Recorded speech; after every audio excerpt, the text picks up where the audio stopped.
একদম ঘরোয়া মশলা দিয়ে কিভাবে আপনারা মাটনের স্বাদে এঁচোড় তৈরি করে নেবেন আজকে আমি সেটাই করে দেখাবো।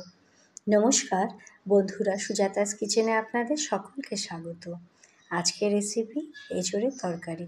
এর জন্য আমি আধা কিলো এঁচোড়কে এভাবে টুকরো করে কেটে নিয়েছি আর একটু জলের মধ্যে ভিজিয়ে নিচ্ছি। এটাকে তুলে নেব ধুয়ে। আর নিচ্ছি 4টে মিডিয়াম সাইজের আলু, এগুলোকে টুকরো করে নিয়েছি। চলুন শুরু করা যাক। আমি সর্ষের তেলেই রান্নাটা করব। কড়াইতে তেল দিয়ে দিলাম। তেলটা গরম হতেই টুকরো করা আলুগুলো দিয়ে দেব আর এটাকে একটু ভেজে নেব। একটা মশলার পেস্ট তৈরি করে নেব। 4টে কাঁচা লঙ্কা এবং 12টা মতো রসুনের কোয়া দিয়ে দিচ্ছি আর 1.5 ইঞ্চি আদাকে একটু ছোট ছোট টুকরো করে দিচ্ছি। এটাকে গ্রাইন্ড করে নেব।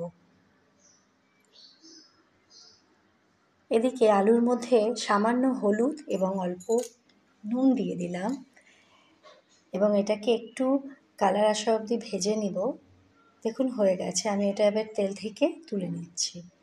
ওই একই তেলে এঁচড়গুলোও দিয়ে নেব আর একটু গ্যাসের ফ্লেমটাকে জোরে করে ভেজে নেব।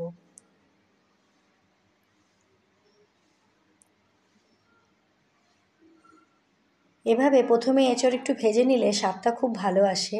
সামান্য নুন দিয়ে দিচ্ছি। এটাকেও খুব ভালো করে মিলিয়ে নেব। হালকা একটু যেই রং আসবে তখনই এটাকে আমি বের করে নেব। খুব বেশি লাল করার দরকার নেই। ওই কড়াইয়ের মধ্যে আরও কিছু তেল দিয়ে দিলাম। ফোড়নে সামান্য জিরে, 10টা মতো গোলমরিচের গোটা আর লঙ্কা, তেজপাতা এবং এলাচ দিয়ে দিলাম ফোড়নে। 3টে পেঁয়াজকে আমি কুচিয়ে রেখেছি। এই সময় পেঁয়াজটাও দিয়ে দেব আর পেঁয়াজটাকে খুব ভালো করে একটু কালার আসা অবধি ভেজে নেব। ভিডিওটা পুরো দেখবেন আর যদি ভালো লাগে একটা লাইক করে দেবেন। আপনি যদি আমার নতুন বন্ধু হন তাহলে সাবস্ক্রাইব করে নেবেন এবং বেল আইকনটাকেও প্রেস করে নেবেন। আমি যে মশলা করে রেখেছিলাম পেস্টটা, রসুন এবং আদা, সেটাকে দিয়েও একটু ভেজে নেব এবং কাঁচা ভাবটা যতক্ষণ না যাচ্ছে ততক্ষণ এটাকে ভেজে নেব। 2 চামচ লঙ্কার গুঁড়ো দিয়ে দিচ্ছি, 1 চামচ হলুদ গুঁড়ো, 1 চামচ জিরে গুঁড়ো এবং 1.5 চামচ ধনে গুঁড়ো দেব। গুঁড়ো মশলাগুলো সব কিছুর সাথে একটু ভালো করে ভেজে নেব। এই তরকারিটা একটু ঝালঝালি ভালো লাগে বলে আমি একটু লঙ্কার গুঁড়োটা দিলাম বেশি করে। আপনারা আপনাদের পছন্দ অনুযায়ী দেবেন। আর ঢেকে ঢেকে মশলাটাকে ভাজবো। মশলাটাকে যদি এভাবে ঢেকে ঢেকে ভাজা যায় তাহলে কিন্তু খুব ভালো স্বাদ আসে। 2টো টমেটোকে আমি পেস্ট করে রেখেছিলাম, টমেটোটাকে ওই সময় দিয়ে দেব আর এটাকেও খুব ভালো করে সব কিছুর সাথে কষিয়ে নেব। একটু সময় নিয়ে গ্যাসের ফ্লেমটাকে একটু মিডিয়ামে করে ঢেকে ঢেকে এটা আমি কষিয়ে নেব। এখানে আমি পরিমাণ মতো নুন দিচ্ছি। অবশ্যই আমি আগে 2বার নুন দিয়েছি, এটা একটু বুঝে নুনটা দেবেন। খুব ভালো করে মশলাটাকে কষিয়ে নিচ্ছি। দেখুন তেল ছেড়ে গেছে। এখানেই আমি ভাজা এঁচড়গুলো দিয়ে দিচ্ছি এবং আলুটাও দিয়ে দেব আর সব কিছুকে খুব ভালো করে কষাবো। এখানে একটু সময় নিয়ে কষাতে হবে। যেভাবে আমরা মাটন বা চিকেন একটুখানি ভালো করে কষিয়ে নিই মশলার সাথে, আমি একটু ঢেকে ঢেকে এটাকে কষাবো। এতেই স্বাদটা খুব ভালো আসবে।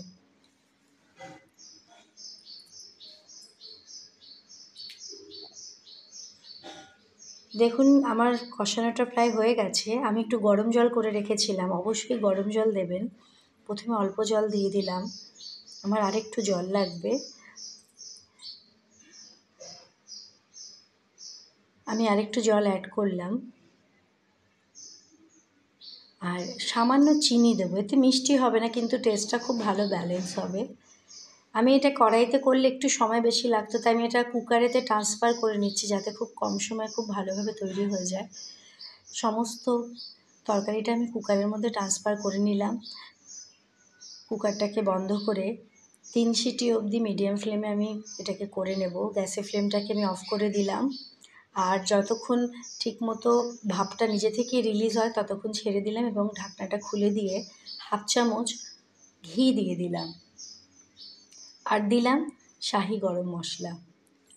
রেসিপিটা আমার একদম রেডি।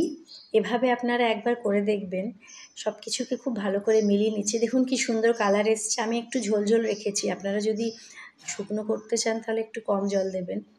তৈরি হয়ে গেল একদম মাটনের স্বাদে এঁচোড় কারি। চলুন এটাকে এবার সার্ভ করে নিই। এটা গরম ভাতের সাথে দিলে আর কিছু লাগে না, এতেই পুরো এক থালা ভাত খাওয়া যায়। ভিডিওটা পুরো দেখার জন্য অনেক ধন্যবাদ এবং আপনারা খুব ভালো থাকবেন।